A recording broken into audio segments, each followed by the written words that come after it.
sumber polimer dan yang ketiga jenis-jenis polimer. Maksud polimer ni, contoh macam dalam teks muka surat 144, polimer ni ialah molekul berantai panjang yang terhasil daripada pencantuman banyak ulangan unit asas. Unit asas bagi polimer ni monomer.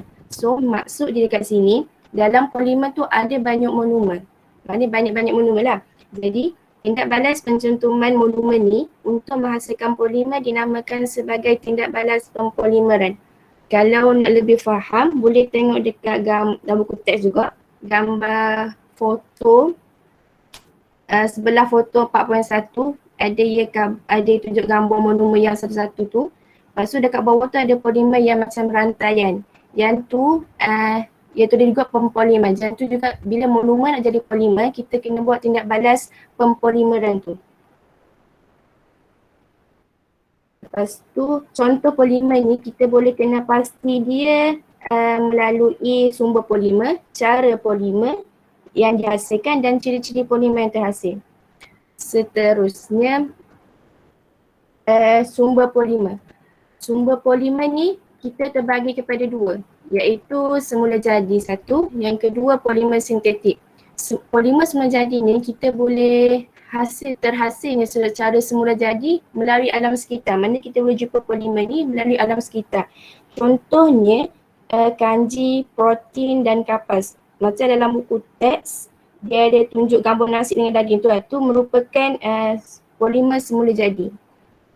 Polimer yang kedua itu polimer sintetik. Polimer sintetik ni pula dihasilkan oleh manusia melalui tindak balas kimia di makmal atau kilang.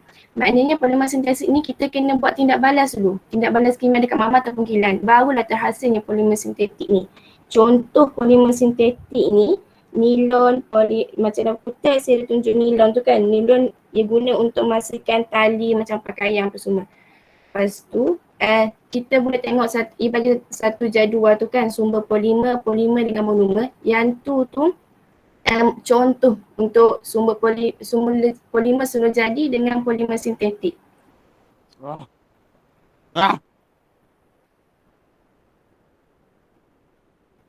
Okay. Lepas tu polimer ni ada 3 jenis. Iaitu polimer termoplastik, polimer termoset dengan polimer elastomer. Okay. Polimer termoplastik ni ialah polimer yang dapat diacu berulang kali selepas dipanaskan dan boleh dikitas semula. Apabila dipanaskan, polimer termoplastik melebur dan mengeras apabila disejukkan. Contohnya macam politena, polivinil klorida atau PVC dan nilon. Lepas tu polimer termoset ni pula tidak dapat diacu semula selepas dipanaskan. Biasanya akan terurai atau hangus apabila dipanaskan dan tidak dapat dikitas semula. Contohnya macam melamina dan bakelit. Ya Sabri, ada soalan ke? Bukan. Sorry. Okey.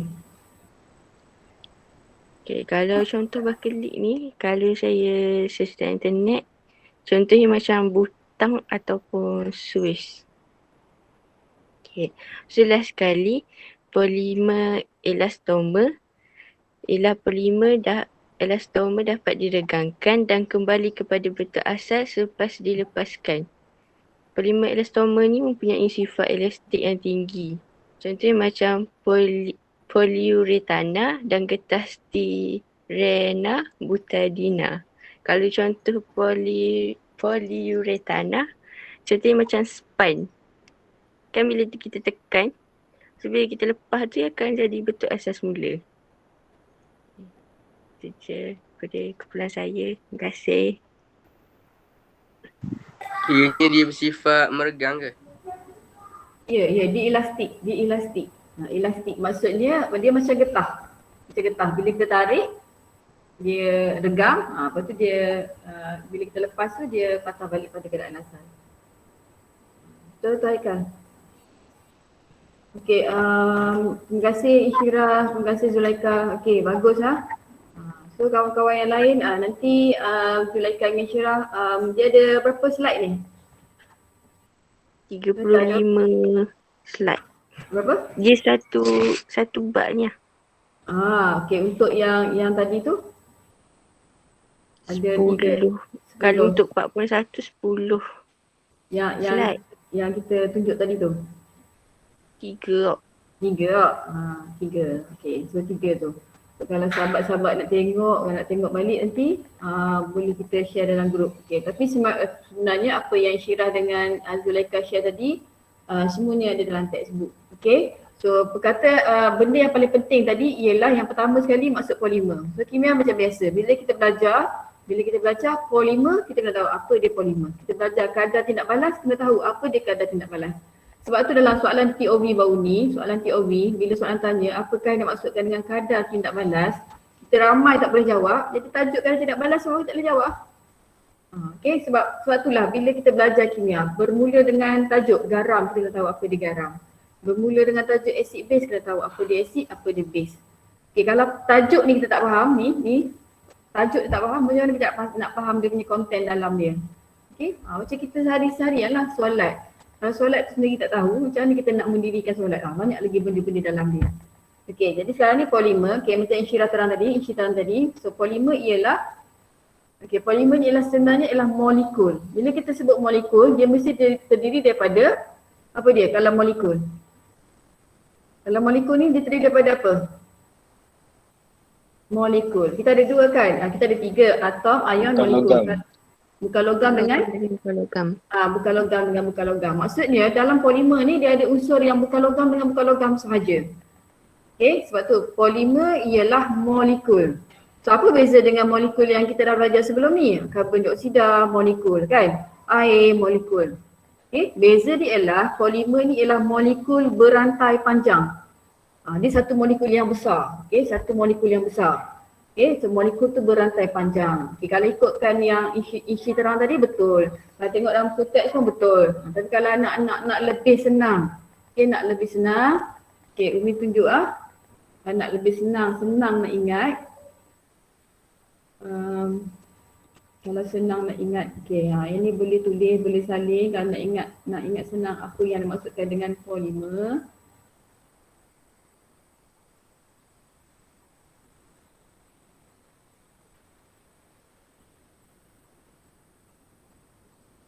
Okay, so setiap kali ada makna, kalau soalan tanya makna, nampak yang saya tunjuk ni? Nampak. Okay, kita mesti ada subjek. Putih baru tulis. Okay, subjek dengan predikat. Mesti ada benda ni kalau soalan tanya makna. Apakah yang dimaksudkan dengan polimer? So subjek kita untuk polimer tadi, polimer ialah molekul. Okay. Apa beza dengan molekul yang kita belajar sebelum ni Umi? Okay, kena tambah sikit. Molekul yang berantai panjang. Okay, so ni subjek dia. Okay. Polimer ialah molekul berantai panjang. Okay, lepas tu macam isi terang tadi boleh, macam dalam buku teks pun boleh, ataupun ambil yang Umi buat ni lebih senang. Okay, molekul berantai panjang, unit berulang monomer. Okay, unit berulang monomer. Maksudnya polimer ni dia datang pada monomer. Okay, contoh. Kalau nak senang, kita ambil budak lelaki. Okay, budak lelaki. Okay, ni seorang budak lelaki. Ni monomer lah ni. Jadi dia pun pegang tangan budak lelaki yang lain. Dia pegang tangan budak lelaki yang lain. Okay, dia pegang tangan ni. Lepas tu ada lagi. Pegang lagi. Pegang lagi. Okay, pegang lagi. So, bila banyak benda ni sampai lebih daripada 100 orang budak lelaki, so yang ni kita panggil polimer. Okay, yang ni kita panggil polimer. Seorang-seorang ni lelaki ni, budak lelaki ni kita panggil dia monomer. Jadi polimer ialah molekul berantai panjang, unit berulang monomer. Ni senang nak faham lah. Tapi kalau dalam kimia, dalam kimia kalau kita tengok macam yang sahabat kita terang tadi, anak-anak boleh tengok dalam buku teks muka surat 146. Okey, yang kita kata ni nak jadikan polimer ni kita panggil tindak balas pempolimeran. Okey, contoh dia dekat buku teks muka surat 146. Okey, sebagai contoh Umi ambil satu, kita guna etena. Okey, E-tena ni, okey Umi apa benda ni? Okey jangan bimbang. Benda ni kita akan belajar dalam tajuk sebatian karbon. Tak lama lagi dah. Okey, E-tena ni dia macam ni rupa dia. Boleh rujuk dalam buku teks tu. Ni. Okey, dia ada dua karbon. Okey, dia ada 4 hidrogen dan dia ada ni ikatan kovalen ganda 2. Yang ni kalau yang ni ikatan kovalen tunggal. Yang ni ikatan kovalen ganda 2. Okey. So pempolimeran ni ialah ni nak jadikan polimer daripada monomer dia. So apa yang berlaku? Rantai ni ikatan kovalen ganda 2 ni dia akan terbuka. Okey. Dibuka ikatan kovalen ganda 2 ni, dia akan pegang diri dia juga. Jadi apa yang berlaku ialah C, okey, yang ni macam biasa, ada hidrogen kat atas ni, ada hidrogen kat bawah ni. Okey. Ni seorang lagi kawan dia. Ni seorang lagi kawan dia macam tadi. Ni E-tena yang lain. Okey, dibuka ikatan kovalen ganda 2 tadi ni, okey, dia pegang sahabat dia yang ni. Okey, yang ni pula buka ikatan kovalen ganda 2 tadi, dia pegang pula sahabat dia yang ni. Okey, yang ni pada ikatan kovalen ganda 2, buka yang ni pegang pula sahabat dia yang ni. So yang ni sebenarnya satu monomer, yang ni satu monomer, yang ni satu monomer. Okey, banyak mana Umi untuk jadi polimer bilangan monomer dia ni lebih daripada 100. Sebab tu kita panggil dia molekul berantai panjang. Okey, molekul tu sebab apa? Sebab ini bukan logam, karbon bukan logam, hidrogen bukan logam. Kalau anak-anak tengok dekat muka surat 146 semua bukan logam dengan bukan logam. Sebab tu kita panggil dia molekul. Cuma kena ada yang berantai panjang sebab dia berulang ni, dia panjang. Dia satu molekul yang sangat besar. Okey. Unit berulang monomer. Jadi daripada polimer yang terbentuk ni kita boleh kenal pasti monomer dia.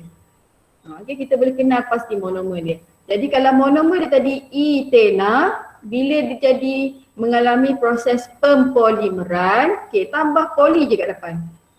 Dia akan jadi poli E-tena. Kita biasa dengar poliklinik, politeknik. Maksudnya dalam politeknik tu dia belajar banyak teknik. Okey, dalam klinik tu dia boleh berubat macam-macam jenis penyakit. Sebab dia ada klinik untuk telinga dan mata saja contoh. Tapi bila poliklinik ni dia boleh ubat banyaklah jenis penyakit. Poli ni. Okey. So tambah perkataan poli. Kalau yang ni kita bila dia ada ikatan kovalen ganda 2 ni dia monomer. Bila ikatan kovalen ganda 2 ni terbuka kita panggil polimer. Jadi ambil monomer letak belakang tambah depan dia poli E-tena. Okey, kalau tengok yang kedua tu propina, dia akan jadi polipropina. Okey, Umi rujuk kat buku teks surat 146. Okey, nak tunjuk buku teks pun boleh ada dalam ni, tapi nak kena ambil kat lain pula. Okey, jadi apa yang berlaku? Sekejap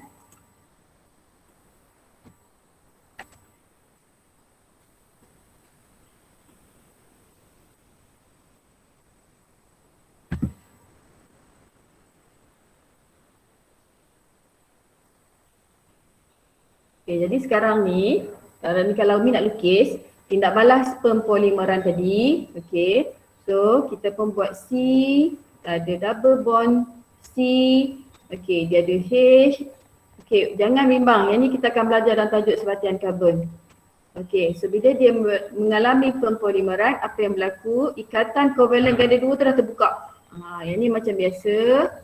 Yang ni macam biasa ikut dia sebelah tu. Cuma beza dia sekarang ni, yang ni ada ikatan kovalen ganda 2, yang ni jadi ikatan kovalen tunggal. Okay, anak-anak tarik sini, kurung dia.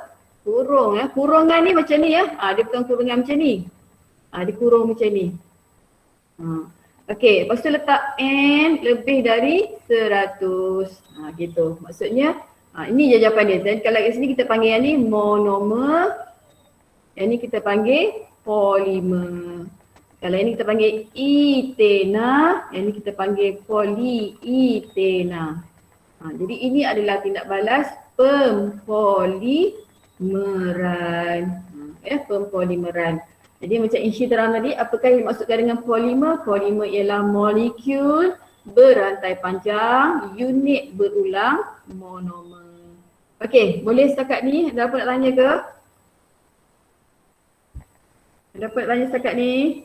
Boleh tak? Kurang-kurangnya tajuk ni Senang, jadi kita boleh skor selalu.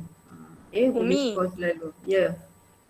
N lebih daripada 100 tu maknanya bilangannya lebih daripada 100 ke kena? Ya. Kalau budak lelaki tadi, dia punya bilangan budak lelaki yang kita kena cantum tu lebih daripada 100. Sebab tu kita panggil dia molekul berantai panjang. Sangat besar. Jadi kalau dot lebih 100 dia bukan polimer ke kena? Gimana? Kalau dot lebih daripada 100 dia bukan polimer ke kena? Dia bergantung kepada kegunaan lah. Tapi yang kita belajar ni dia takkan tanya detail macam tu lah. Okay. Cuma nak cover sekarang ni, kalau kecil kita tak panggil lah molekul berantai panjang pula. Takkan sikit sangat sebab kita kena bayang. Kita boleh, bila meterang orang, mungkin awak nampak orang tu ramai.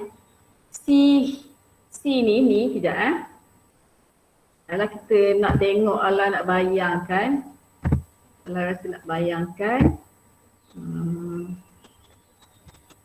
Okey, tadi C double bond C H ni.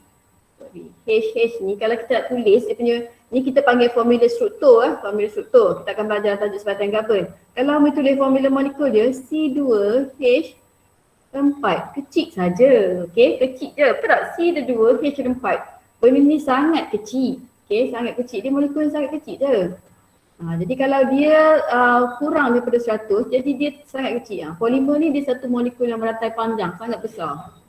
Kita nampak orang, macam tengok orang, bila bagi contoh orang tu supaya kita senang nampak. Maksudnya macam kita solat kan, kita pegang tangan gini, dah ada ikatan kovalen ganda 2. Jadi bila kita buka, kita pegang sahabat kita ni, jadi dia ikatan, kita dah buka ikatan kovalen ganda 2 tu, dia akan pegang sahabat dia sebelah untuk jadi polimer. Jadi bila kita Umi buat contoh orang, awak nampak 100 orang tu macam ramai.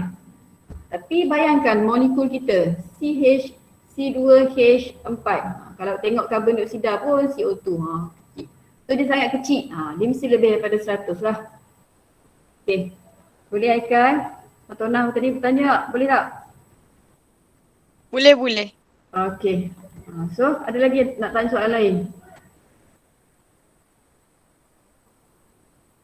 Okay, jadi apa yang Inshi dengan Zulaikha terang tadi, okay, itu saja. Okay, yang tadi polimer, okay, lepas tu detail dia kalau tengok gambar rajah dia dalam kuteks, sebab dia kuteks dia colour kan. Okay, mesti share kuteks tadi. Ada yang Inshi terang tadi yang ni. Kalau nak tengok dia, ni dia terang ni. Ni monomer, lepas tu dia pegang, dia mengalami pempolimeran, dia pun jadi polimer. Okay, dia pegang. So poly berasal daripada perkataan Inggeris poly yang bermaksud banyak. Okay, so yang ni yang Insyirah terang tadilah. Okay, lepas tu ni contoh. Sampai sini tadi kita ada dua jenis polimer, polimer semula jadi, polimer sintetik. Polimer semula jadi ni yang Allah Ta'ala buat. Kita tak nak buat, Allah Ta'ala dah buat dah. Contoh apa? Daging. Okay, dah ada dah kat situ. Okay, getah asli yang orang tu ikut getah tu. Dia keluar susu getah tu. Itu adalah polimer semula jadi. Maksudnya benda tu dah ada. Allah Ta'ala cipta dia untuk kita, untuk gunaan kita. Okay, sintetik ni yang kita buat. Sebab tu tadi Insyirah kata dia kena melalui proses dalam makmal, proses dalam kilang untuk buat dia.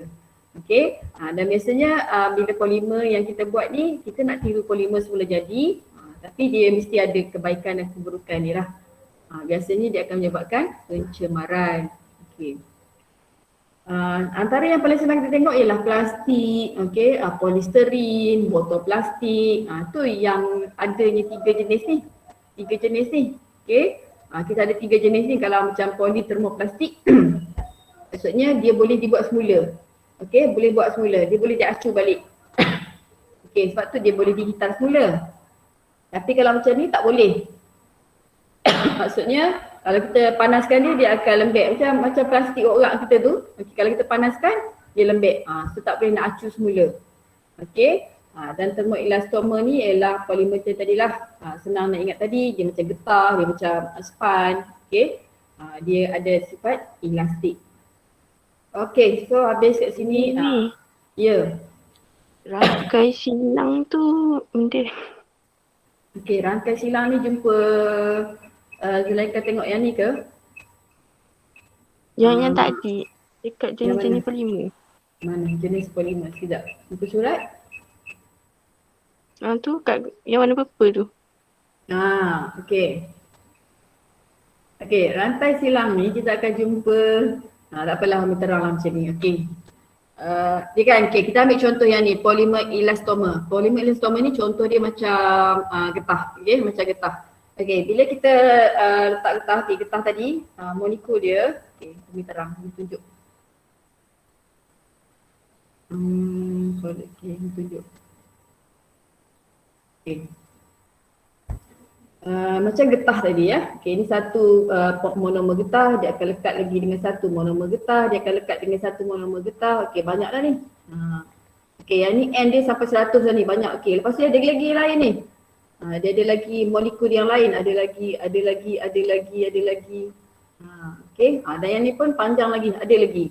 Okay, dan kalau kita tengok sebenarnya yang terang tadi simple, molekul paling simple, monomer paling simple ialah etena. Dia cuma ada satu ikatan kovalen ganda 2. Okay, dia ada juga monomer yang dia lebih daripada satu. Kalau tak silap tadi Zulaika sebut dalam kutip muka surat 145 dia ada sterina butadiena. Diena. Diena tu maksudnya di tu ikatan kovalen ganda 2 ni dia ada 2. Dia ada 2. Di tu 2. Kalau macam ni ikatan kovalen ganda 2 satu je. Bila dah terbuka yang ni habislah. Tapi yang ni untuk buat pempolimeran dia hanya buka satu ikatan kovalen ganda 2. Jadi dalam ni dia masih ada lagi ikatan kovalen ganda 2. Dalam ni dia masih ada lagi ikatan kovalen ganda 2. Okay, jadi apa yang rantai silam tu buat, okay, kalau tengok getah, kalau kita tengok getah sposing kita tu, dia mula-mula elastik. Kita tarik, dia regang, kita regangkan ni dia patah balik. Kita regangkan dia patah balik. Tapi bila lama-lama, apa jadi pada elastik dia tu? Kalau getah tu dah lama, apa jadi? Dia elastik lagi tak? Dia berkurang kan? Dia punya dia punya keelastikan tu. Dia punya sifat regangan dia tu semakin berkurang. Okey, semakin berkurang. Apa yang berlaku sebenarnya, bila kita lama-lama kita tarik dia dah tak nak patah balik. Dia dah tak nak ditarik, dia dah tak nak patah balik dah. Okey, dia punya elastik dah habis. Tu yang kita letak satu molekul lain yang kita panggil rantai silam. Maksudnya kita ambil double bond yang ni dengan double bond yang ni, kita buka dia, kita letak satu molekul lain. Contoh sulfur. Yang ni yang kita panggil rantai silam. Supaya apa? Supaya elastik dia tadi kekal. Bila kita tarik lama-lama, kalau tadi dia tak ada pengikat antara yang ni dengan yang ni. Okey? Tapi bila kita letak satu rantai silam tadi, lama-lama kita tarik dia akan terus elastik. Okey? Sebab apa? Sebab ada rantai silam ni. Jadi dia tidak akan sifat elastik tu akan lebih lagi lah. Okey, dia akan lebih lagi. Benda ni tidak akan kalau macam tadi bila tak ada yang ni kita tarik, dia tak nak patah balik dah. Kalau yang ni, lagi mana kita tarik, lagi mana ada rantai silang ni, dia akan patah balik. Jadi sifat elastik tu kekal. Tu kegunaan rantai silang. Okey, yang ni kita akan belajar detail dalam tajuk pemvulkanan nanti. Okey. Alright. Ada lagi soalan lain? Boleh Zulaika? Faham tak tadi? Zulaika boleh tadi? Boleh. Alright. Ada lagi soalan lain nak tanya? Ni sebab tu rantai silang ni dia ada kat layer ni, layer lapisan ni dengan lapisan ni supaya dia lebih elastik. Okey, rantai silang. Okey, tadi ni terang sampai sini. Okey, so yang ni anak-anak kena tengok ya. Ini sangat penting. Dia tak ada, dia kena baca dan hafal je lah yang ni. Okey, yang ni selalu soalan akan masuk. Etena, polyethena rupa dia macam ni. Nampak tak dia buka double bond ni? Okey, dia buka double bond, mana pensel. Okey, kalau ikutkan yang ni, dia ada mana pensel ni? Okey, kali ini dia ada ikatan kovalen ganda 2. Okey, yang ni ikatan kovalen ni dia dah terbuka. Okey, so tengok dia punya lengkung ni, dia punya kerungan tu. Okey, dan kena ada N kat sini. Okey, kena ada N kat situ. Apa yang berlaku pula ni? Okey, lepas tu dia punya ciri-ciri dia. Okey, tahan lasak dan kuat. Boleh nampak tak? Tiba-tiba je Umi tekan pensel dia jadi gini pula. Okay, dia marah. Sekejap. Sekejap ni buka balik.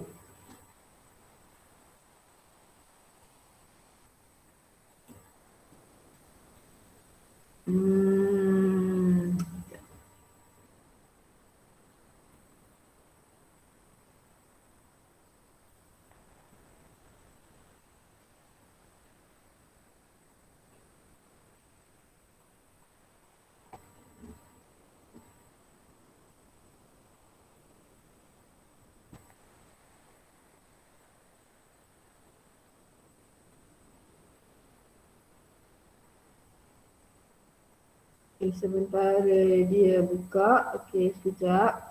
Okay, jadi tadi tak keluar lagi. Alright.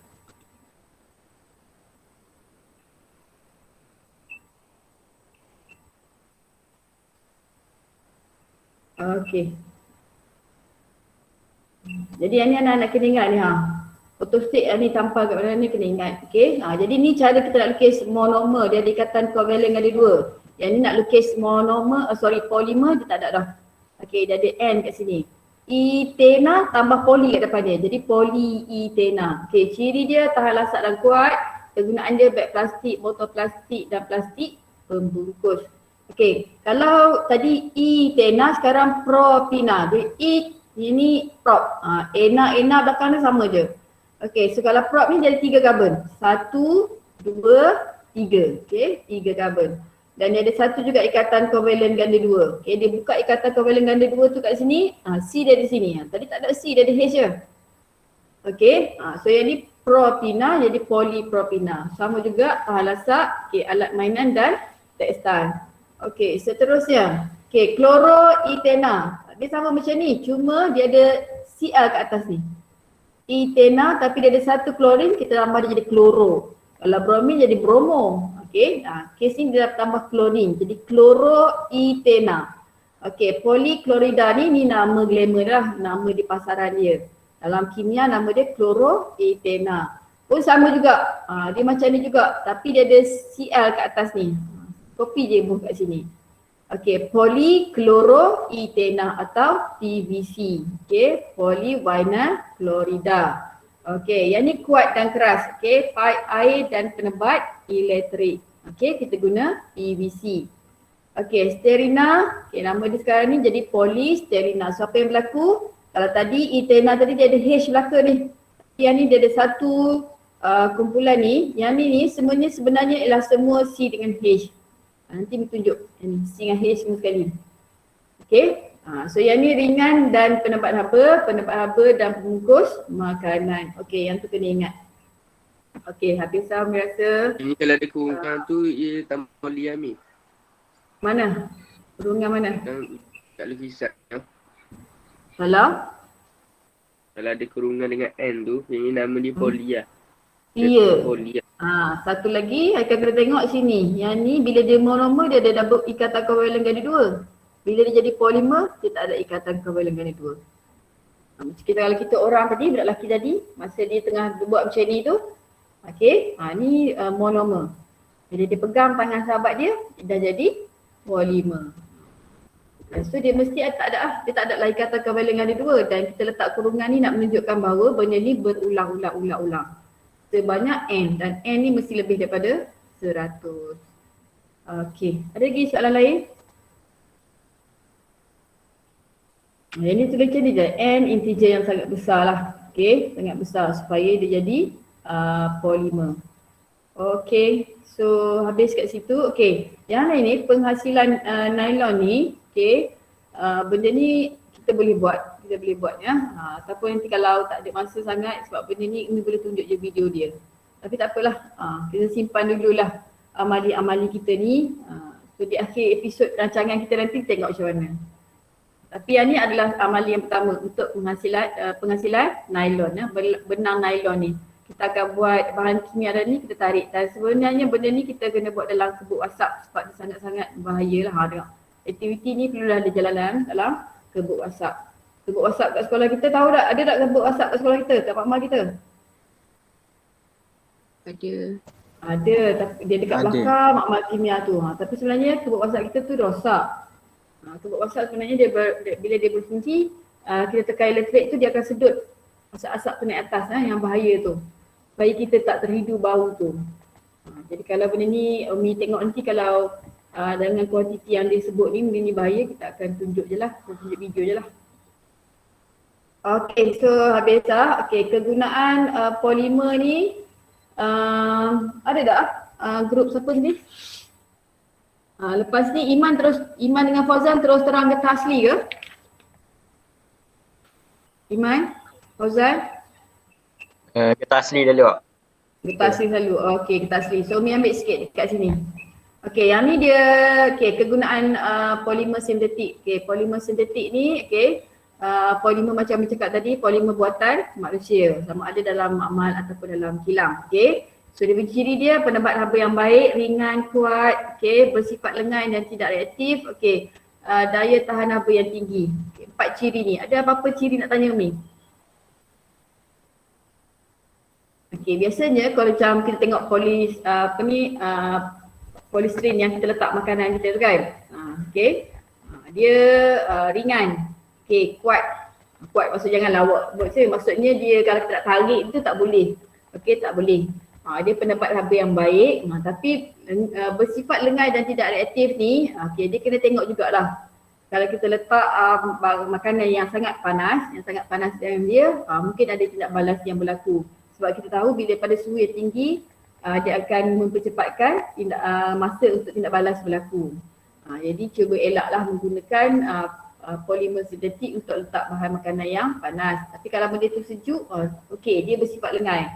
Maksudnya tidak ada tindak balas lah antara makanan dengan bekas kita tu.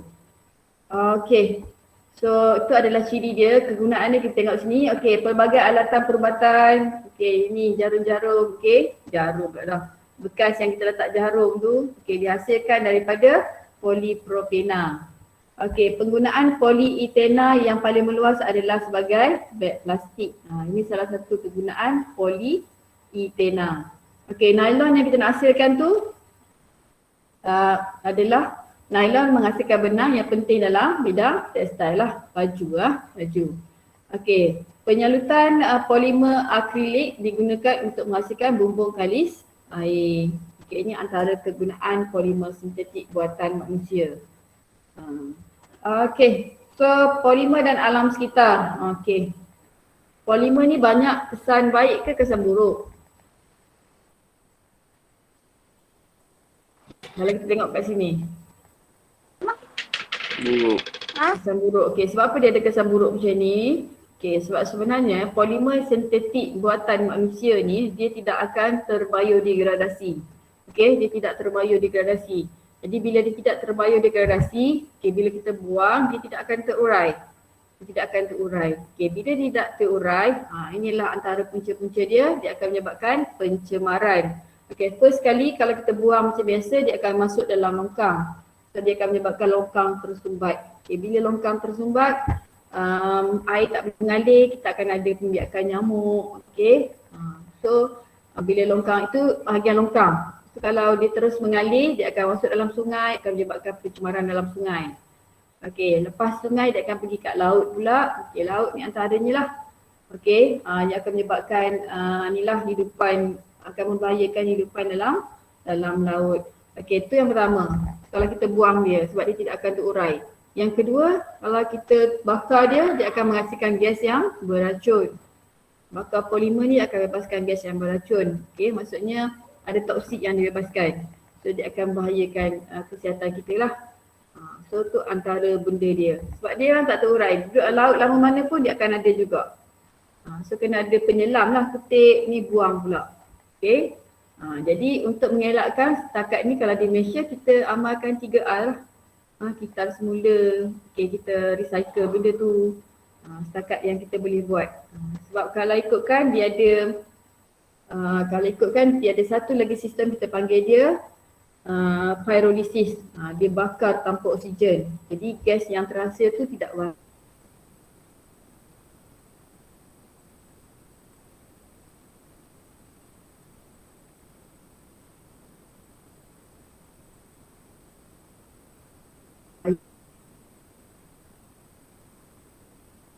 Satu lagi, kalau kita bakar dia akan bebaskan gas yang beracun.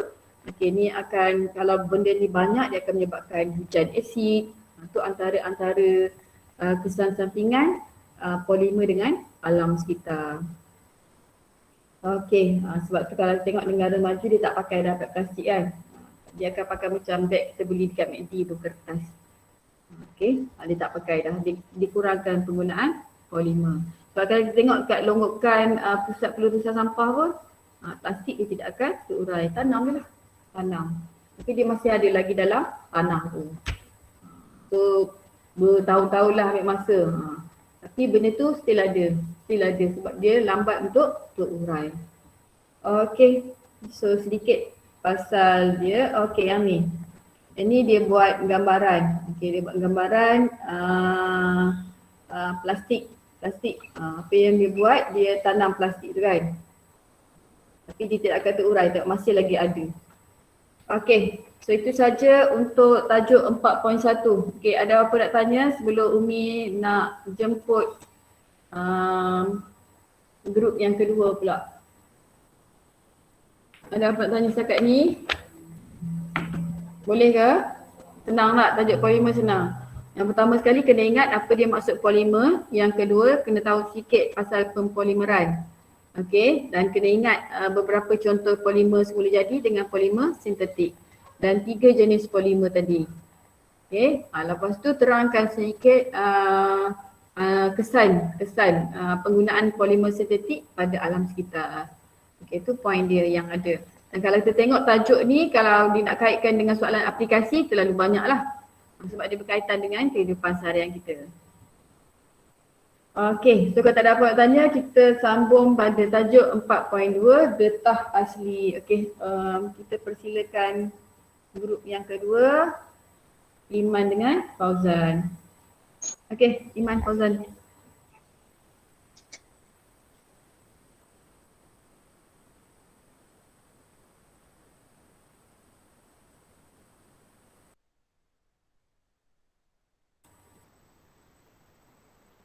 Iman nak terang macam mana?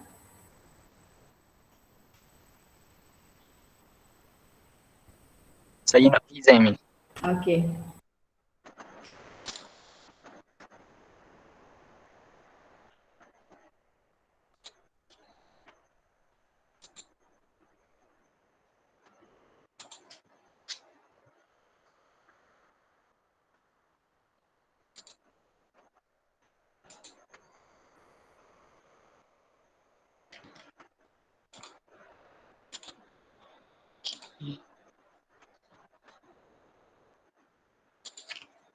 Okey, jadi sekarang ni kita masuk ke bab 4.2 iaitu getah asli. Jadi getah asli ni dihasilkan oleh pokok getah sendiri lah.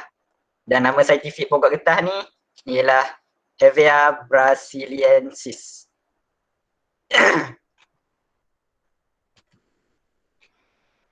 Jadi nama saintifik dia Hevea brasiliensis, dibawa masuk ke Malaysia pada tahun 1877. Dan pokok getah ni, getah asli ni juga adalah antara komoditi penting negara sehingga kini. Komoditi ni ialah barang yang ada permintaan tinggi tanpa pembezaan kualitatif. Maksudnya dari segi permintaan tu tinggi daripada negara-negara lain tanpa dia ubah sifat getah tu. Maksudnya memang asli lah. Jadi getah asli ni dia punya nama lain dia adalah dia punya getah asli ni kita boleh kenali sebagai latex lah. Latex ni ialah cecair putih daripada pokok getah selepas ditoreh pada kulitnya. Jadi yang itulah getah asli. Jadi getah asli ni sejenis polimer semula jadi di dalam latex dikenali sebagai polyisoprena. Jadi polyisoprena ni, poli tu banyak, isoprena tu adalah monomer kepada latex tu. Jadi nama tata nama IUPAC yang bagi ialah 2-metil-but 1,3-DNA. Yang ni kita akan belajar dalam bab sebatian karbon. Lepas tu membran getah bercas negatif. Dia dalam membran getah tu, latex tu ada dalam membran getah, yang menyebabkan zarah-zarah getah ni menolak antara satu sama lain.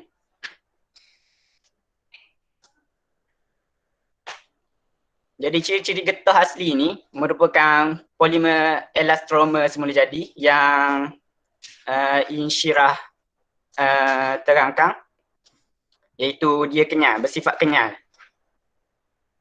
Getah ni juga lembut, pepejar lembut pada suhu bilik. Dan dia tidak tahan haba.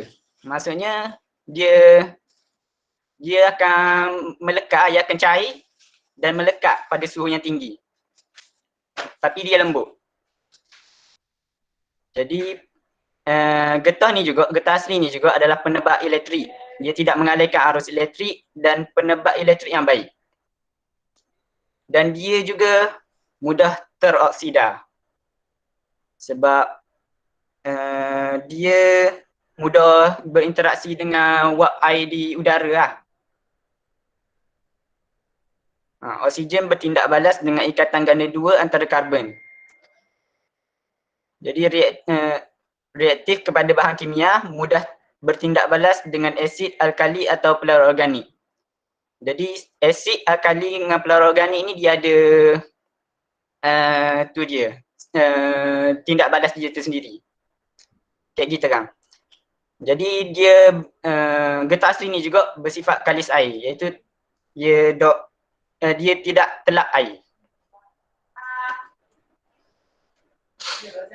Jadi kita masuk ke penggumpalan lateks. Jadi lateks ni dikumpulkan dalam bentuk cecair untuk diproses atau dibiarkan menggumpal dan dipungut sehari sebelum penurehan, selepas penurehan. Lateks dalam bentuk cecair perlu disegerakan kerana selepas beberapa jam terdedah dengan udara, lateks menjadi pepejar. Sebab dia tak oksigen bertindak balas dengan ikatan ganda dua karbon di dalam lateks. Jadi proses pertama proses untuk ia menjadi pepejar tu, ia bergumpal tu, pertama membran protein bercas negatif. Zarah-zarah getah menolak antara satu sama lain. Maksudnya dia lateks dalam membran, dia ada satu membran protein, dalam tu ada lateks. Tapi dia ada banyak berselerok, dia duduk berselerok. Dia banyak lah, dia ada banyak di dalam getah asli tu. Jadi dia disebabkan membran protein tu negatif, bercas negatif, dinding membran protein tu bercas negatif, dia akan menolak antara satu sama lain. Maksudnya dia tak akan berlanggar lah. Jadi ion hidrogen kita akan tambahkan asid untuk mempercepatkan proses penggumpalan. Jadi ion hidrogen daripada asid meneutralkan cas pada membran protein tu. Jadi membran protein yang asalnya negatif, asalnya bercas negatif akan hilang cas dia. Akan dineutralkan oleh ion hidrogen yang bercas positif. Jadi zarah-zarah getah tadi berlanggar menyebabkan membran protein pecah. Jadi masa dia berpecah tu, polimer-polimer getah iaitu lateks tu sendiri akan bergabung menyebabkan lateks menggumpal. Okey, jadi yang itulah proses penggumpalan lateks. Seterusnya saya bagi ke Fauzan untuk menerangkan pasal menghalang penggumpalan lateks. Okey.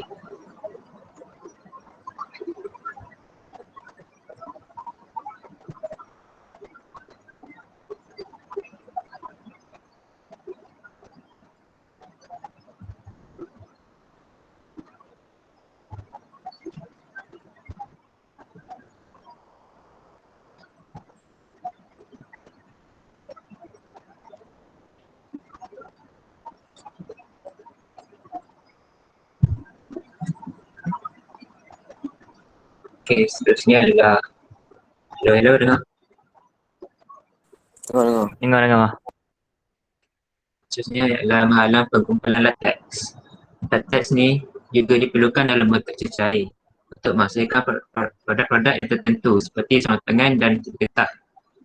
Untuk menghalang penggumpalan lateks ni dengan memasukkan larutan alkali seperti amonia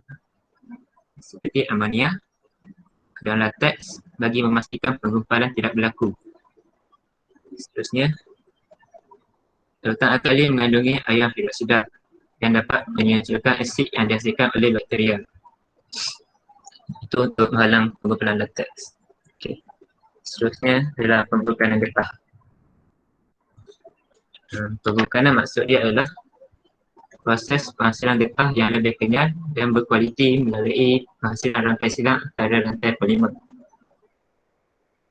Ikatan ganda dua antara karbon bertindak balas dengan sulfur ataupun bahan lain untuk menghasilkan rangkai silang. Ini rangkai silang sulfur ini menjadikan getah terbuka lebih kuat. Okey. Seterusnya, teknik pembekalan alternatif. Pembekalan dengan menggunakan sulfur adalah kaedah utama untuk memastikan getah terbuka daripada getah asli. Tapi kaedah pembekalan ini tidak dapat digunakan untuk jenis getah yang tertentu, terutama getah sintetik yang tidak mengandungi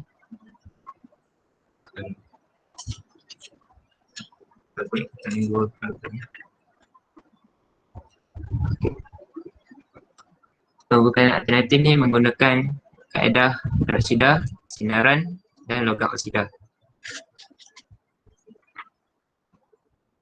Okey, sekali sifat getah terbuka. Getah terbuka ni kekenyalan dia lebih kenyal, kekerasan dia lebih keras, kekuatan dia lebih tinggi, ketahanan haba yang tinggi, ketahanan peroksidaan dia lebih tahan terhadap pengoksidaan. Dan terakhir sekali getah terbuka, kekenyalan dia kurang kenyal, kekerasan dia lembut, kekuatan dia rendah, ketahanan haba dia kurang tahan haba yang tinggi, ketahanan peroksidaan dia lebih mudah teroksida. Itu saja dari saya. Sekian, terima kasih. Okey, terima kasih Fauzan, terima kasih Iman. Okey, ada soalan daripada sahabat-sahabat. Faham tak tajuk ni? Boleh faham tak tajuk ni tadi? Getah asli. Ha? Getah asli faham kot. Tak faham? Penghalang tak faham ni. Tak faham? Okey. Tapi bagus Iman dengan Fauzan diterang tadi. Cuma patut tadi kita masuk juga ke yang getah terbuka hari ni. Bukan Sarah bukan buat gerak getah terbuka ke? Sarah ada? Isha ada Isha bukan grup Isha ke nanti getah terbuka? Ya? Sarah ke tu? Sarah nanti akan dengan tajuk? Tajuk Pembekalan getah. Okey. Pembekalan getah. Alright. So yang Fauzan terang tadi ada masuk sikit yang grup Isha tak apa. So Mi akan stop sampai dekat menghalang penggumpalan je. Iman tadi live masuk dah. Iman terlive tadi masuk dah Iman? Tertekan. Okey, Tengku masuk dah. Okey, right. So Mi terang balik Okey, cerita dia macam ni. Okey. Macam yang Iman terang tadi, latex ni daripada dia adalah susu getah semula jadi. Bila orang tori ikut getah tu dia akan keluar cair yang berwarna putih. Kita panggil dia latex. So latex tu adalah polimer semula jadi. Okay, kalau kita tengok latex ni, orang tori getah waktu bila? Orang akan tori getah tu pukul berapa? Pagi. Pagi, okay. So dia tori pagi. So lepas tu apa jadi dekat getah tu? Keras. Keras. Okay, daripada cecair dia akan jadi keras lah. Okay, keras tu yang kita panggil latex itu menggumpal. Yang tu yang diterangkan oleh Iman tadi. Yang diterangkan oleh Fauzan tadi, okay. Bila latex ni dia banyak kegunaan dia. Okay, salah satu kegunaan dia ialah untuk buat sarung tangan. Okay, sarung tangan. Yang doktor banyak pakai sekarang tu kan, disposable glove tu. Untuk operate orang dia pakai sarung tangan. Jadi sarung tangan ni bila kita nak buat, kita tak boleh kita ada acuan, kita tak boleh nak celup dalam getah yang pepejal. So kita kena celup dalam latex yang cecair tadi. Itu yang diterangkan oleh Fauzan tadi. Macam mana nak menghalang pengumpalan. Sebab daripada apa yang iman terang, pengumpalan ni tak akan berlaku secara semula jadi. Yang iman terang tadi nak cepatkan pengumpalan. Faham tak ni? Jadi sekarang ni kita kena tahu latex ni kalau kita biarkan dia akan menggumpal. Maksudnya daripada cecair dia akan tukar jadi pepejal. Okey, itu secara semula jadi. Dan yang iman terang tadi, pengumpalan tu kita nak suruh dia berlaku dengan cepat. Okey, contoh nak buat tayar, kita perlukan dia dalam keadaan getah tu dalam keadaan pepejal. Okey, yang tu yang iman terang. Yang Fauzan terang tadi, ada kegunaan latex ni, okey, kegunaan latex ni yang kita tak nak dia dalam keadaan pepejal, kita nak dalam keadaan cecair. So kita nak menghalang penggumpalan. Okey, jadi kita nak belajar macam mana getah ni menggumpal, macam mana nak halang penggumpalan getah. Okey, so ini adalah nama apa ni? Yang ditulis ni nama apa ni? Isoprena ni adalah apa? Apa dia isoprena ni? Yang iman terang tadi, isoprena ni ialah monomer bagi getah. Jadi getah tu nama dia ialah polyisoprena. So isoprena ni adalah monomer dia. Jadi sebenarnya formula molekul bagi dia ialah 2-metil. Umi rujuk buku teks muka surat 151. Semua orang boleh tengok 151. Okey, nama dia ialah 2-metil okey, 1,3-diena. Alright, okey. So kalau kita lukis, okey, dia ada boot ni kita akan belajar dalam tajuk sebatan karbon, dia ada 4. 1, 2, 3, 4, dia ada 4 karbon. Tadi 2, prop tadi 3 karbon, boot ni 4 karbon. Okey, lepas tu dia ada pada karbon nombor 2 ni dia ada satu lagi C. Okey, lepas tu dia ada 1, 2 ni maksudnya dia ada ikatan kovalen ganda 2, dia tu ada 2, diena. Macam yang Zulaikha tanya tadi lah. Dia ada 2 diena ikatan kovalen ganda 2. So ni adalah molekul formula molekul bagi isoprena. Okey, bila dia nak buat pempolimeran macam Umi terang tadi, bila nak buat pempolimeran, satu ikatan kovalen ganda 2 ni dia akan terbuka. Okey, dalam dia masih ada lagi satu ikatan kovalen ni. Jadi apa yang berlaku bila kita nak buat pempolimeran? Okey, yang ni dia dah terbuka. Okey. Lepas tu dia ada ni.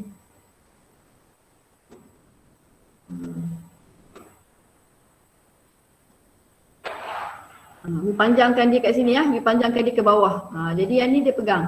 So dalam dia, yang ni dah terbuka, dia ada satu lagi double bond kat sini, yang ni. Satu ni dah terbuka dah ni, saya nak padam.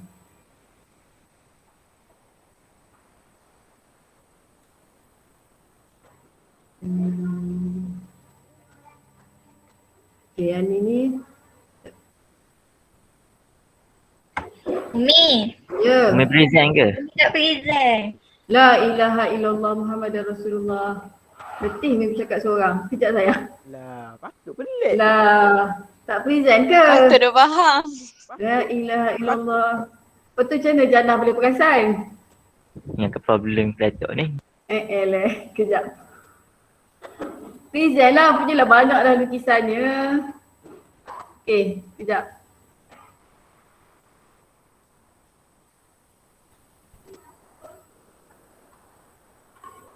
Okay, tu boleh. Nampak Boleh nampak Nampak? Okay, nampak. Alright, okay, jadi tadi ulang balik. Tadi nama dia isoprena. So isoprena ni kalau dia adalah monomer getah. Monomer getah ni formula molekul dia ialah 2, Umi rujuk dalam buku teks muka surat 151. 2-metil boot 1,3-diena. Okey, so kalau Umi lukis, boot ni dia ada 4 karbon. Kalau tadi etena ada 2 karbon, propena 3 karbon.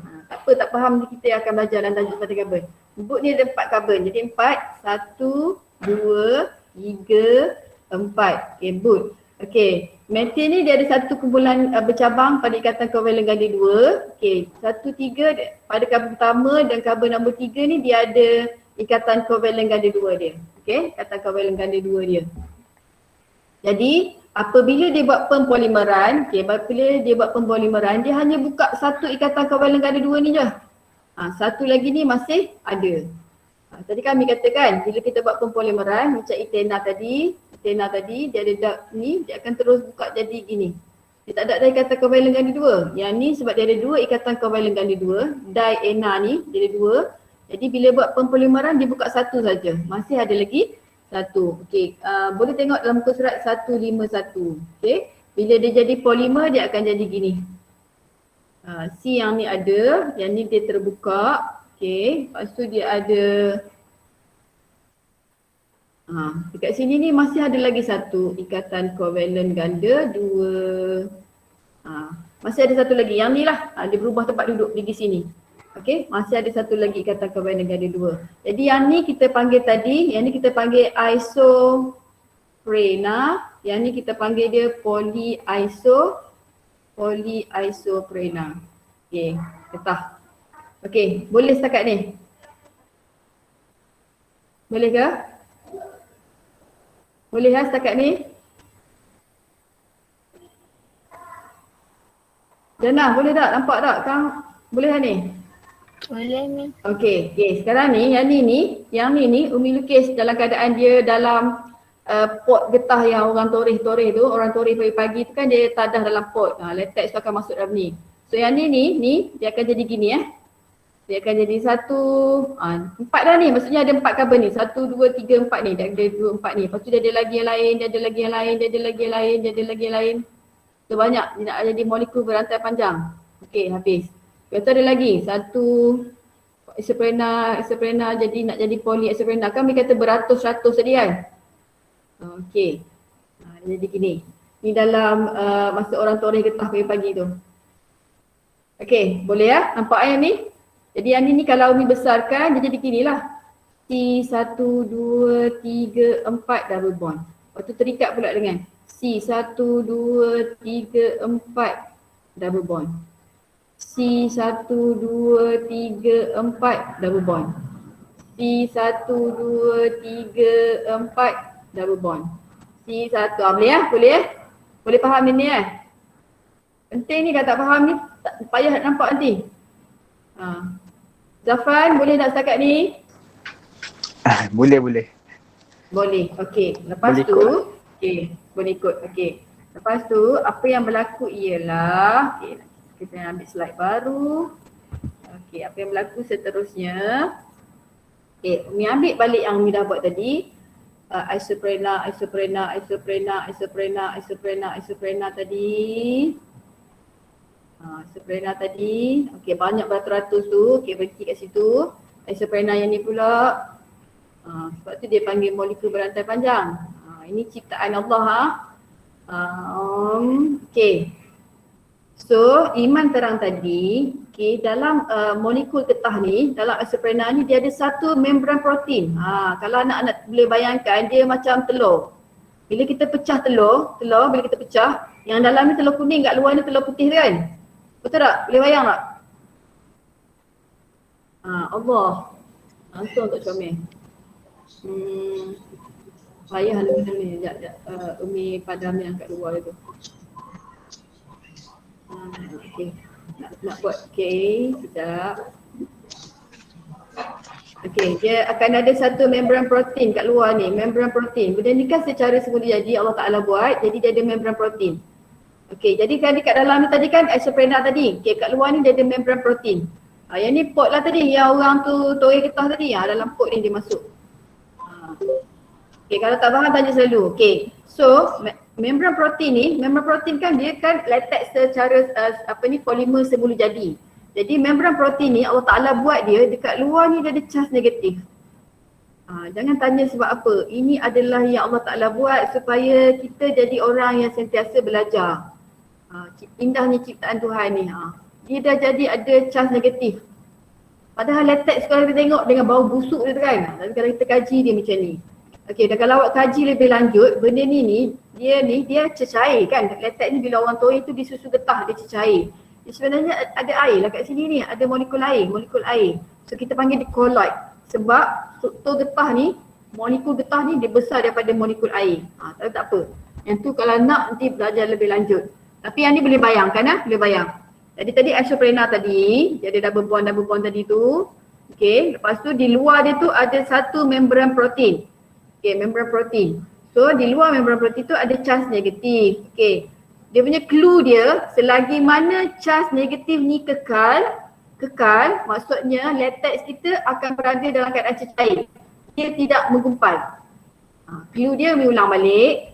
Benda ni adalah berlaku secara semula jadi. Selagi mana charge negatif ni ada, ada, jadi latex kita ni kekal dalam bentuk cecair. Dia tidak akan menggumpal. So apa yang berlaku macam Iman cerita tadi, dia nak berlaku penggumpalan dengan cepat. Okey, penggumpalan dia ada dua cara. Nak cepat ke nak lambat? Dua-dua boleh. Okey, Umi terang yang lambat dulu.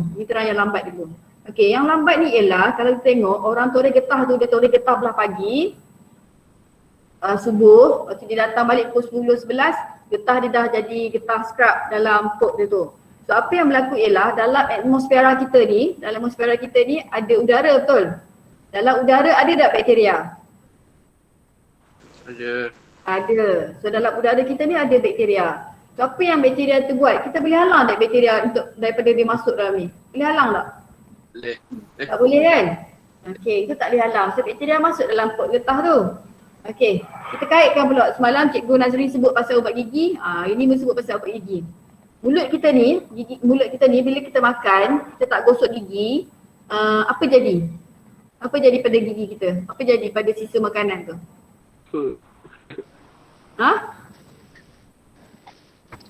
Dekat kat gigi. Melekat kat gigi. Lagi apa yang bakteria buat? Repot.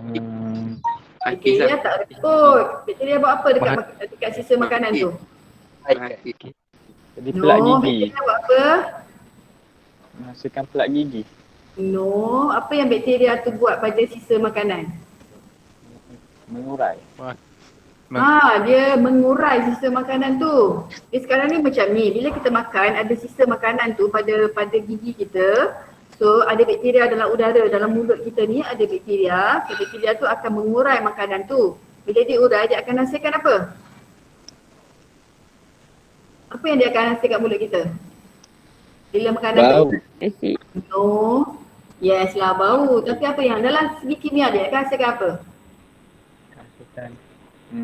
Apa ni? Pelak gigi. Asid. Okay, dia akan menghasilkan asid.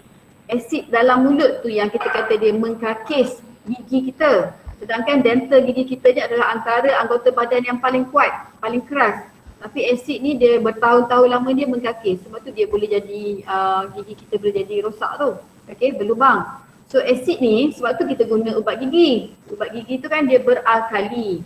So asid plus dengan alkali yang kita guna tu dia akan jadi tindak balas penetralan. Okay.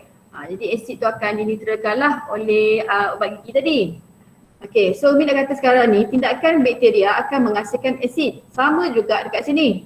Sebab dia adalah bahan secara semula jadi. So apabila bakteria masuk, bakteria akan mengurai membran protein ni tadi, mengurai dalam ni. Dia akan menghasilkan satu asid yang kita panggil asid laktik. Asid laktik. So tak kisahlah asid apa, tapi asid ni bila dia mengayon dalam air ni dia akan menghasilkan ion hidrogen. Sebab asid ialah bahan kimia yang mengayon dalam air untuk menghasilkan ion hidrogen. So apa yang ion hidrogen tu buat? Ion hidrogen tu akan pergi, Umi tukar warna color dia, kita ambil color alamak. Hijau. Color hijau Mana color? Hijau ke? Okay. So apa yang ion hidrogen tu buat? Ion hidrogen tu kan dia H+. So apa yang dia buat ni? Apa yang H+ buat dengan negatif tadi? Menetralkan. So H+ datang serang sini, asid laktik dia akan serang sini, So ion hidrogen daripada asid tadi akan menetralkan charge negatif pada membran protein latex. Ini ulang balik. Okay. Bakteria ada dalam udara kita, dia akan masuk dalam ni, dia akan mengurai. Okay. Akan menghasilkan asid laktik. Asid laktik ni akan produce ion hidrogen. Okey, ion hidrogen daripada asid laktik ni akan meneutralkan charge negatif pada membran protein latex. Okey, so bila charge negatif dah neutral, apa jadi? Ada tak lagi charge negatif tu? Ada. Ada. Tak ada. So charge negatif tu tak ada. Mana eraser. So charge negatif ni tak ada sampai padam. Charge negatif ni dah terneutral kan, dah dineutralkan. Tapi dia lambat lah ni. Sebab tu ni kata dia lambat. Sebab bakteria buat kerja slow-slow. Okey, neutral. Yang ni pun sama juga. Neutral. Okey, padam. Okey, neutral. Okey, sekarang ni membran protein latex tau. Dengan membran protein terpadam. Salah yang tu dia tak padam. Okey, membran protein latex ni dia membran protein je. Dia sangat-sangat nipis. Okey, sangat-sangat nipis. Dia macam satu sel saja. Kalau boleh bayangkan macam kalau kita pecah telur tu. Okey, bila dia dah neutral macam ni, latex ni, okey, molekul latex ni boleh berlanggar tak antara satu sama lain? Boleh. Boleh. Tadi tak nak langgar. Kenapa tadi tak nak langgar? Negatif. Yes, Allah Ta'ala buat cantik sangat. Antara satu membran protein dengan membran protein lain, yang lain tu dia bercas negatif. Jadi dia menolak antara satu sama lain. Tapi bila dia dah tak ada ni, dia akan berlanggar. So bila dia berlanggar apa jadi? Pecah. Membran protein ni akan pecah. Okay. So bila dia pecah, umi dia pun pecahkan dia padam. Dia dah pecah sekarang ni. Dia dah pecah, terpecahkan dia. So dia pecah, hilang. Okay, ni pun sama, pecah, hilang. Okay, so sekarang dah pecah. Lepas dia pecah apa jadi? Agak-agak. Lepas dia pecah apa jadi? Bercantum. Bergabung. Bergabung. So kita tak panggil bergabung. Kita panggil dalam bahasa Boleh. Bersatu. Oi. Penggumpalan. Kita panggil menggumpal. So apa yang berlaku yang ni dengan yang ni dia gabung. So dia bergabung. Instead of tadi dia besar ni, sekarang ni dia dah bergabung. So dia jadi besar. Okay. Sebab tu kita panggil getah itu menggumpal. Okay. Itu cara lambat. Cara lambat. Tak dengar? Kalau macam kita tulis gabung salah. Alah lah. Tak tu kata kena guna istilah kimia. Istilah kimia. Sebab tu orang kimia dia kena guna istilah kimia. Bahasa kimia kena guna. Dia tak boleh guna, dia tak boleh. Dia kena guna istilah kimia. Tak boleh guna je tu. Dia kena guna menggumpal. Okey, boleh tak boleh tu Haikal. Sebab tu dia bergantung pada skema lah. Kalau ada tahu skema tu dia accept lah. Tapi jawapan dia menggumpal. Tapi kita terima lah kalau murid tulis bergabung. Tapi Umi tak nak ajar lah yang accept tu. Umi nak ajar yang ni yang IP minta semalam tu. Teknik. So kita guna istilah menggumpal. So benda ni kalau kita guna istilah menggumpal dah tak ada dah orang boleh argue jawapan kita. Kita tak nak jawapan yang kita tulis tu jawapan yang kita boleh argue lagi. Okey, boleh Haikal? Boleh. Ada lagi soalan lain setakat ni? Tak ada. Okey. So tadi Umi kata latex boleh menggumpal dua cara iaitu lambat atau cepat. Yang Umi terang tadi lambat atas tindakan bakteria. Okey, sekarang ni Umi nak terang yang cepat pula. Okey, kalau yang cepat tadi, benda ni berlaku macam sama saja. Tadi Umi tengok tadi Afrina kata tak faham. Sekarang Afrina faham tak? Afrina? Faham.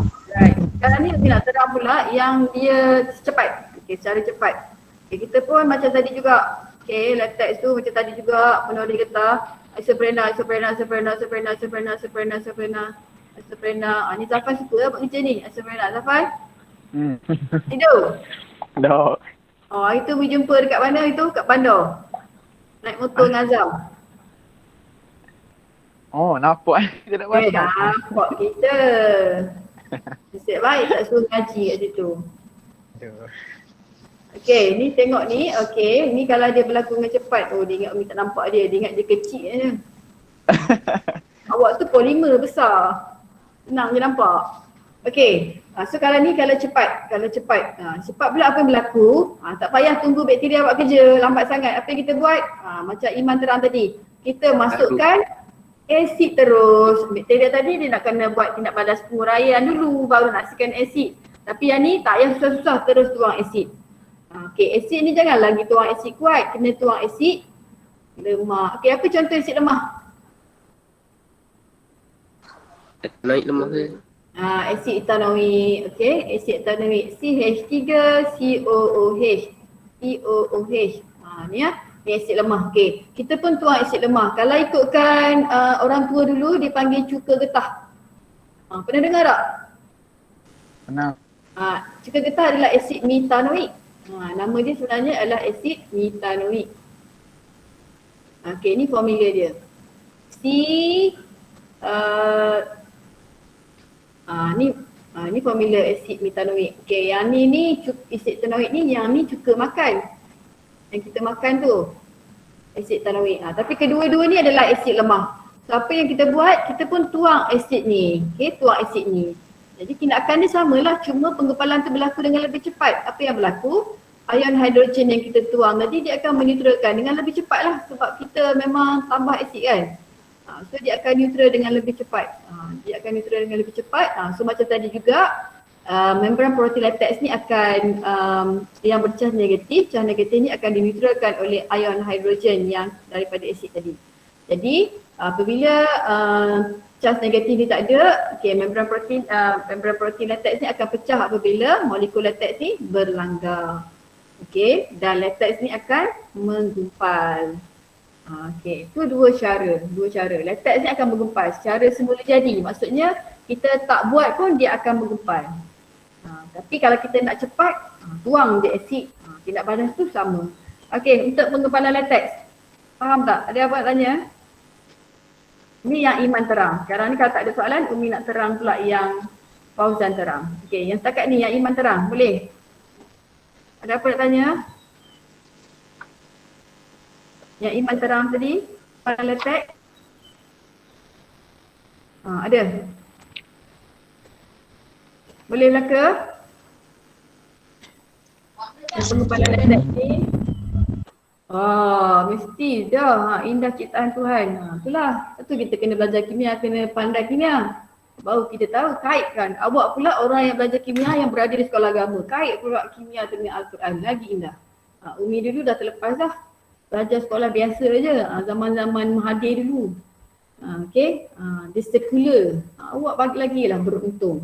Okey. Ada tak yang ni yang part Iman terang tadi. Dia punya mukadimah dia monomer dengan penggumpalan. Sekarang Umi nak masuk yang terang pula. Okey. Ada? Kalau tak Umi terus sambung ni. Senyap je, respon lah sikit. Boleh, okey.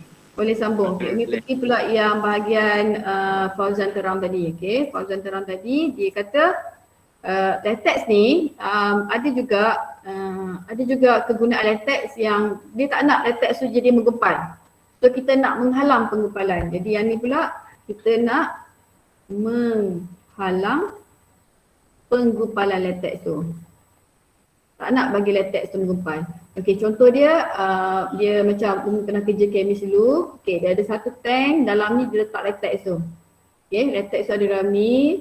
So, kalau kita nak buat glove, dia akan celup acuan dalam ni, acuan glove. Okeylah, size S ke M ke dia celup dalam ni. Jadi kita memerlukan latex tu dalam keadaan cair. Okey, jadi kalau latex tu menggempal, tak bolehlah nak buat glove. Jadi kita nak menghalang penggumpalan. Okey, ulang balik. Ini pot getah yang orang buat tadi, yang orang toreh tadi. Isoprena. Okey, membran protein latex. Isoprena, membran protein latex. Okey, ulang balik. Membran protein latex ni bercas apa? Negatif. Alright, so tadi kalau kita nak suruh dia menggumpal, kita tambah apa? Asid. Okey, kalau tak nak menggumpal, tambah apa lawan dia? Alkali. Ni yang disebut oleh Fauzan tadi. Okey, kita tambah alkali. Dan macam disebut tadi, alkali jangan dia ambil alkali kuat, kena ambil alkali lemah. Apa contoh alkali lemah? Fauzan dah sebut tadi. Duk ingat. Amonia. Okey, ini adalah formula molekul amonia. Okey, amonia. So sekarang ni okey, so kita pun guna amonia. So amonia ni dia akan mengayan dalam air menghasilkan ion hidroksida. Okey, ion hidroksida ni digunakan untuk buat apa sebenarnya dalam ni? Saya nak suruh ion hidroksida ni buat apa sebenarnya? Menetralkan asid. Yes. Jadi ion hidroksida ni nanti kita tahu dah secara semula jadi dalam ni nanti akan ada bakteria. Bakteria akan menghasilkan asid laktik. So asid laktik ni nanti dia akan neutralkan charge negatif pada membran protein. So sebelum dia pergi neutral charge negatif pada membran protein ni, kita tambah amonia tadi supaya dia boleh neutralkan asid yang dihasilkan oleh bakteria tadi. Macam kita gosok gigi lah. Sebelum gigi kita rosak, asid yang dalam mulut ni kita neutralkan dengan alkali iaitu ubat gigi. Yang ni pula sebelum latex tadi dia punya charge negatif tu hilang, dia neutralkan oleh asid tadi yang dihasilkan oleh bakteria. Kita neutralkan dulu bakteria tadi. Asid yang dihasilkan oleh bakteria tadi dengan amonia. Jadi semua ion hidrogen yang dihasilkan oleh asid tadi dineutralkan oleh amonia ni, jadi charge negatif ni kekal. Okey, charge negatif ni kekal. Bila charge negatif ni kekal, latex menggumpal tak? Tak. Tidak menggumpal. So macam clue ni kata tadi, latex akan menggumpal bila charge negatif dia tak ada. Selagi mana charge negatif ni ada, dia tidak akan menggumpal. Sebab apa? Bila ada charge negatif ni, satu molekul besar dengan molekul besar ni dia akan sentiasa menolak antara satu sama lain sebab dia negatif dengan negatif. Jadi bila dia menolak antara satu sama lain, dia takkan, membran protein tu takkan pecah. Bila membran protein tu tak pecah, latex, molekul latex tadi kekal dalam membran protein tu. So dia tak akan bergabung, tak akan mengumpal. Jadi kita boleh guna dia dalam keadaan cecair. Jadi apa yang kita belajar tadi dengan ciptaan Tuhan tadi, kita boleh guna pula latex ni dalam keadaan dua keadaan. Kita nak suruh dia mengumpal ke, kita tak nak dia mengumpal. Kalau nak suruh dia mengumpal, tambah asid. Kalau tak nak mengumpal, tambahlah alkali. Explanation dia macam ni. Okey, itu saja. Yang Fauzan cerita tadi ada juga tajuk pembukanan. Okey, pembukanan tu adalah tajuk Sarah dengan Isya. Tak apa, nanti mereka sentuh dalam apabila Sarah dengan Isya. Okey. Okey, so habis setakat ni. Habis dah. Ada apa nak tanya lagi? Sekarang ni kita sudah berada di muka surat. Okey, kita asli. Yang ni yang iman terang tadi. Ni. Polyisoprena ni macam melukis tadi. Di luar dia tu ada charge negatif ni. Ni datang daripada sini ni. Dalam nampak gini je. Dalam tu nampak gini. Orang kimia je nampak. Tu orang kata orang kimia ni gila. Nampak dah ni. Okey, tapi kita nampak benda tu. Sebab tindak balas tu memang berlaku. Dia daripada cecair tengok-tengok dia jadi pepejal. Something happen. Benda tu memang berlaku. So kita mengkaji benda tu. Okay. Jadi kita tak tengok keadaan fizikal dia cecair. Kita tak tengok kenapa dia menggumpal. Okay. So yang ni kena ingatlah. Isoprena ni rupa dia macam ni. Ni nama dia ni kena ingat. Dan bila dia jadi polyisoprena rupa dia macam ni. Dia ada 2 double bond, yang ni ada 1 double bond. Okey, bila dia ada 1 double bond ni, yang ni akan diterangkan oleh grup Sarah nanti dalam tajuk pembukanan getah. Okey, so ini sifat getah kita lah. Getah semula jadi kita, dia lembut, dia kenyal, tidak tahan haba. Tidak tahan haba sebenarnya. Kalau awak ambil getah yang sposin, awak letak tengah panas, apa jadi? Tak jadi benda. Getah yang kita letak tengah panas. Apa jadi? Keras. Keras, dia melekit nampak. Dia macam, pernah tak tengok situasi dia melekat pada lantai ke? Sebab sebenarnya dia melekit, dia lembut dan melekit. Jadi awak bayangkan kalau getah semula jadi ni kita buat tayar. Tayar tu sentiasa berpusing, so dia ada daya geseran dan menghasilkan haba. So dia akan melekit, lama-lama tinggal ring tayar je. Okay, jadi tu yang akan disentuh oleh Sarah nanti. Okay, penebat elektrik, okay, mudah dioksidakan. Okay, tadi iman terang tadi, mudah dioksidakan. Sebenarnya kalau secara kimia dia, mudah dioksidakan ni adalah sebab ni lah. Sebab ini, sebab dia ada ikatan kovalen ganda 2. Jadi oksigen di udara akan bertindak balas dengan ikatan kovalen ganda 2. Okey. Dioksidakan ni dia nak bertindak balas dengan oksigen. Jadi dia akan jadi benda lain. Okey, dia akan jadi benda lain. Okey, reaktif pada bahan kimia. Maksudnya kalau kita ambil tadi lah. Okey, kita ambil getah tadi tambah dengan asid dia jadi benda lain, tambah dengan alkali dia jadi benda lain. Okey. Okey, tidak telap air. Itu sedikit sifat fizik dia. Ini kegunaan dia. buat tayar, buat kasut boot, ni buat getah, koseng tu buat bila, buat tapak kasut. Okey. Okey, penggumpalan getah. Ini yang Umi terang tadi. Okey, yang ni amali juga. Amali ni senang je lah. Kita masukkan satu bikar, kita masukkan asid, satu bikar lagi kita masukkan amonia. Of course lah yang asid ni latex itu akan menggumpal. Yang amonia ni latex itu tidak akan menggumpal. Okay, yang ni yang masuk dalam soalan SPM 2020.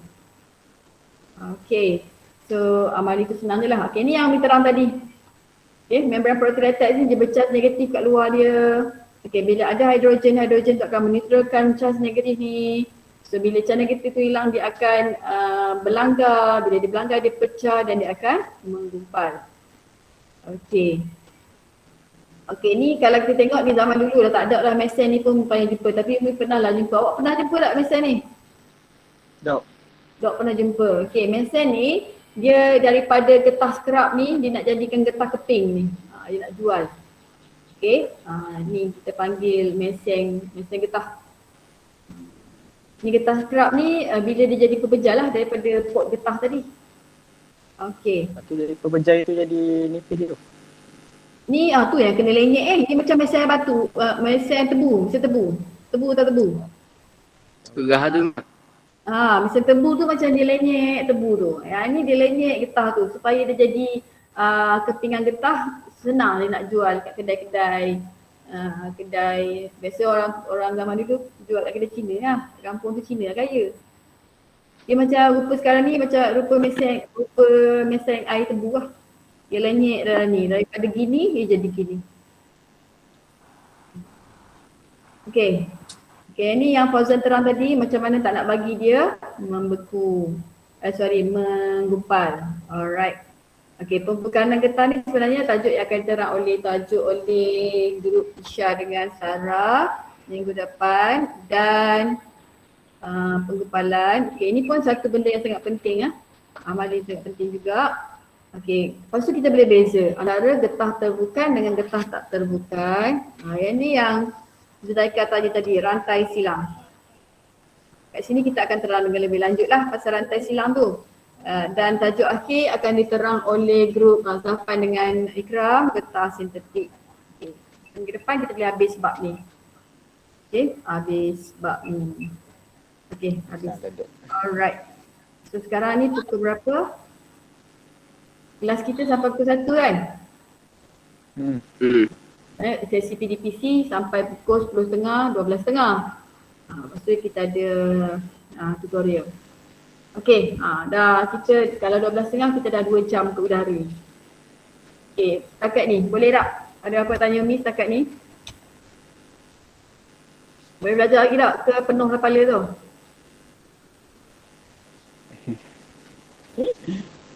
Suka? Boleh ya? Okay, so sekarang ni kita ada 38 orang, tolak Umi seorang. Maksudnya ada 37 orang nak murid. 2 orang tak ada. Siapa 2 orang tu? Ikram. Ikram ada Ikram?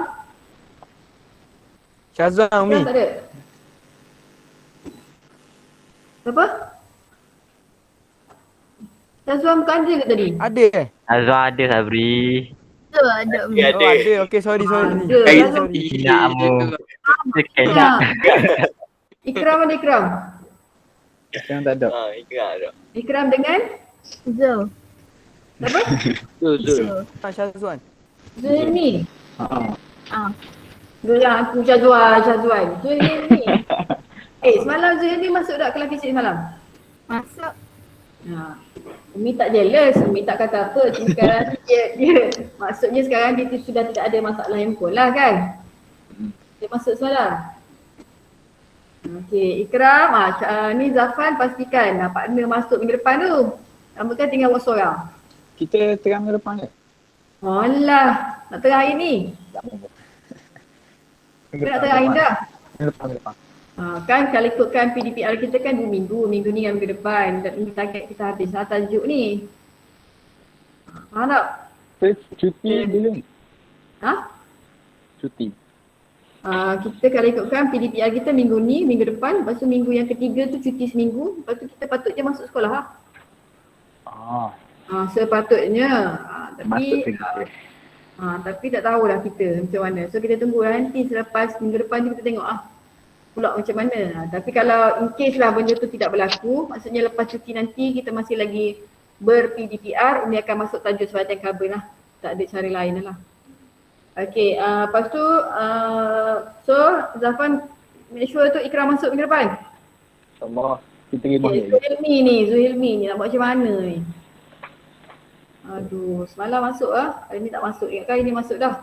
Okay, lepas tu selain daripada 8 orang yang membagi tugasan untuk buat polimer ni, yang lain kan membagi tugasan untuk buat tajuk nota ringkas pada tajuk yang tampak kan? Dah buat belum? Sabri buat. Sabri, mana ada Sabri seorang? Semua orang ni. Semua orang ni. Dengan nak kelentong, semua orang. Satu tajuk 4 orang. Ada? Mana ada? Senyap je kat sini. Ada? Ya, Mi. Buat lagi. On the way. On the way, okay. Tak apa, betul terang. Korang banyak sangat makan kuih raya ni. Okay, so yang ni macam mana? Boleh share ke Umi bila siap nanti? Umi nak semak apa punya tarikas tu. Kita ada 8 grup. Berapa grup? Kita ada Struktur Atom, Janah ketua dia, Komedi dan Persamaan Kimia, Haziq ketua dia. Haziq ada Haziq? Haziq? Hafiz Haziq Okay Haziq. Haziq ya? Mana Haziq? Paji. Baji mana? Paji. Semua tidur. Haziq mana Haziq? Ya Allah, dia ada lari kan? Dia ada lari kan? Ada. Haziq. Aku rasa tidur dah setabuk roh. Masuk belajar. Haziq. Ya Allah, Haziq. Tak mana. Haziq. Tak Usman. Hafiz Haziq ni dia kan? Hafiz Haziq. Kau siap? Muka-muka ni kau siap? Kau tidur dalam kelas ni Okay. Baik, jadi macam Zul yang muka kelas tak sakit hati. Haziq. Haikal jadual berkala unsur. Ada. Okay, ada Ikatan Kimia. Afifah. Ada. Okey, kadar tindak balas. Tengku Aina. Tengku Aina. Ada. Alright. Okey, bahan buatan industri. Zuhilmi. Kau harus tulis Zuhilmi. Tengku. Tengku ada Tengku. Tengku lelaki. Ada. Okey, bagus. Lepas tu acid base. Acid base dengan garam kita pecah. Acid base saja Anwar. Okey, Anwar ada. Garam, Ainat. Ada. Haziq. Ini. Siapa call awak? Suruh bangun? Kita nak deh. Ya tau. Buktikan. Nak kan ni? Bapak. Ada orang call, Zafan call lah, suruh bangun. Betul ni Haziq, kita dah tadi. Okay Haziq, nanti nota ringkas tajuk Formula dan Persamaan Kimia kan?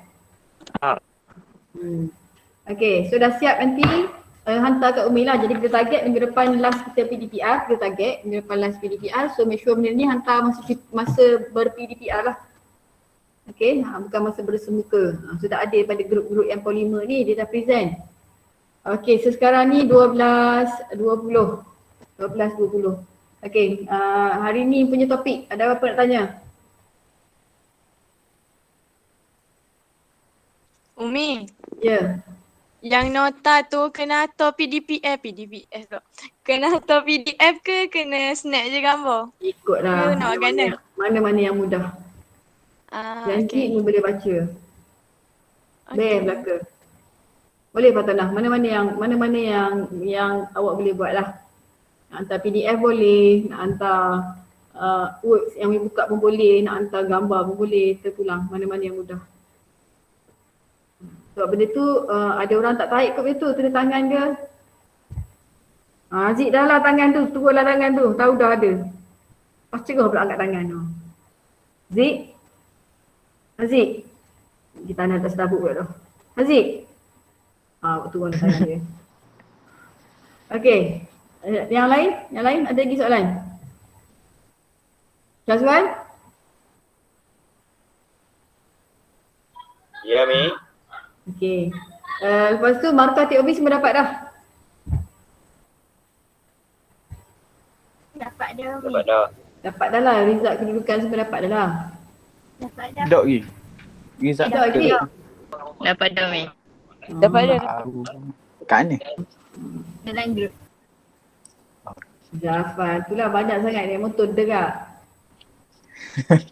Ada dalam grup tu orang share, okey. Jadi tengok daripada apa? Daripada result TOB tu. Okey, lepas tu baiki balik untuk pertengahan tahun. So, kalau kita ikutkan jangka kita pertengahan tahun bulan 8. Okey, bulan 8 barisan tengah tahun.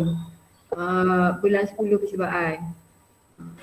So buatlah target supaya ada perubahan daripada trial, daripada TOB ke pertengahan tahun. Okey, jadi sekarang ni Umi bagi kita semua take 5 dulu, 5 minit rehat, 12.30 kita masuk balik. Okey. Nanti 12.30 nanti kita nak suruh Umi bincang mana? Ke nak bincang soalan TOB? Satu soalan boleh sempat. Lepas rehat nanti sekejap. Hari Jumaat ni Umi ambil kelas 5B2 je kan untuk camp ni. 5B1 ada subjek lain kan? Ya. Betul tak? Ingat lagi tak jadual dia? Betul-betul. Okey. So sekarang ni kita tengok kertas 2 kertas 2. So ni rehat pergi tandas basuh muka semua. Lepas tu ambil soalan TOB. Balik tak soalan TOB? Balik. Okey, kita tengok soalan TOB kertas 2. Kertas 2. So kita go through daripada nombor 1 lah. Baik ha? Okey, sekarang ni jam awak pukul apa? 18. 12.18. Okey, kita masuk balik kelas nanti 12.30. So kita ada lagi setengah jam sampai pukul 1. Okey semua? Okey, Umi. Okey, lepas tu pergi ambil lalu soalan TOB. Okey, kita sambung 12.30.